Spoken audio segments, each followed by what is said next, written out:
ప్రతి ఎకరానికి సాగునీటిని అందించడమే లక్ష్యమని నేకరకల్ ఎమ్మెల్యే వేముల వీరేశం అన్నారు.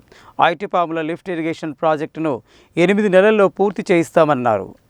శనివారం కట్టంగూరు మండలంలోని ఐటిపాముల లిఫ్ట్ ఇరిగేషన్ ప్రాజెక్టును అధికారులు స్థానిక రైతులతో కలిసి నేకరకల్ ఎమ్మెల్యే వేముల వీరేశం పనులను పరిశీలించి పనులను వేగవంతం చేయాలని అధికారులను ఆదేశించారు. ఈ సందర్భంగా ఎమ్మెల్యే మాట్లాడుతూ ముఖ్యమంత్రి రేవంత్ రెడ్డి, మంత్రులు కోమటిరెడ్డి వెంకటరెడ్డి, ఉత్తమ్ కుమార్ రెడ్డిల సహకారంతో ఐటిపాముల లిఫ్ట్ మంజూరు అయిందని, ఈ ప్రాజెక్టును 8 నెలల్లో పూర్తి చేసుకుందామన్నారు. ఈ ప్రాజెక్టు ద్వారా 8,000 ఎకరాలకు నీరు అందిస్తామని, దశాబ్దాల కళ ఈ ప్రాజెక్టు అని గతంలో నిమ్మ తోటలను బ్రతికించుకోవడానికి ట్రాక్టర్లతో నీళ్లు తెచ్చి సాదుకున్నారని, ఇకపై ఆ కష్టం రావద్దన్నారు. రైతులు అధికారులకు పూర్తిగా సహకరించాలని విజ్ఞప్తి చేశారు. ఇక్కడ కేవలం 2 ఎకరాల ల్యాండ్ ఇష్యూ మాత్రమే మిగిలిందని, దాన్ని 2-3 రోజుల్లో పూర్తి చేసి పనులు ప్రారంభిస్తామన్నారు.